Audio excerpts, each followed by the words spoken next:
అగ్రరాజ్యం అమెరికా విరుచుకుపడుతుంది. వాణిజ్య యుద్ధం నేపథ్యంలో మరోసారి పంజా విసిరింది. చైనా దిగుమతి వస్తువులపై సుంకాన్ని 240% అమెరికా పెంచేసింది.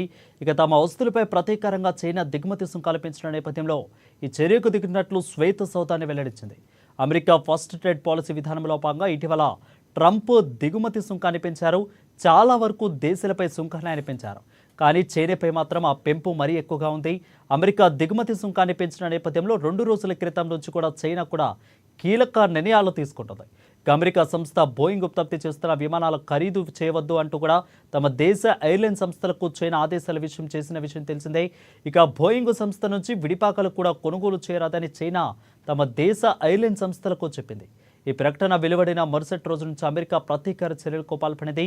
చైనా నుంచి దిగుమతి అయ్యే వస్తువులపై సుంకాన్ని 245% పెంచినట్లు వైట్ హౌస్ పేర్కొంది.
ఇక డ్రాగన్ దేశం చైనాపై అగ్రరాజ్యం అమెరికా విరుచుకుపడుతుంది. వాణిజ్య యుద్ధం నేపథ్యంలో మరోసారి పంజా విసిరింది.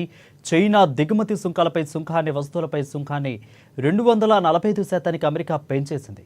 తమ వస్తువులపై ప్రతీకారంగా చైనా దిగుమతి సుంకాలు పెంచడం నేపథ్యంలో చర్యకు దిగినట్లు శ్వేత సౌధాన్ని వెల్లడించింది. అమెరికా ఫస్ట్ ట్రేడ్ పాలసీ విధానంలో భాగంగా ఇటీవల ట్రంప్ దిగుమతి సుంకాన్ని పెంచారు. చాలా వరకు దేశాలపై సుంకాన్ని ఆయన పెంచారు. కానీ చైనాపై మాత్రం ఆ పెంపు మరీ ఎక్కువగా ఉంది. అమెరికా దిగుమతి సుంకాన్ని పెంచిన నేపథ్యంలో 2 రోజుల క్రితం చైనా కూడా కీలక నిర్ణయం తీసుకున్నది. అమెరికా సంస్థ బోయింగ్ ఉత్పత్తి చేస్తున్న విమానాల ఖరీదు చేయవద్దు అని తమ దేశ ఎయిర్లైన్ సంస్థలకు చైనా ఆదేశించిన విషయం తెలిసిందే. ఇక బోయింగ్ సంస్థ నుంచి విడిపాకలు కూడా కొనుగోలు చేయరాదని చైనా తమ దేశ ఎయిర్లైన్స్ సంస్థలకు చెప్పింది. ఈ ప్రకటన వెలువడిన మరుసటి రోజే అమెరికా ప్రతీకార చర్యలకు పాల్పడింది. చైనా నుంచి దిగుమతి అయ్యే వస్తువులపై సుంకాన్ని 245% పెంచినట్లు వైట్ హౌస్ పేర్కొంది.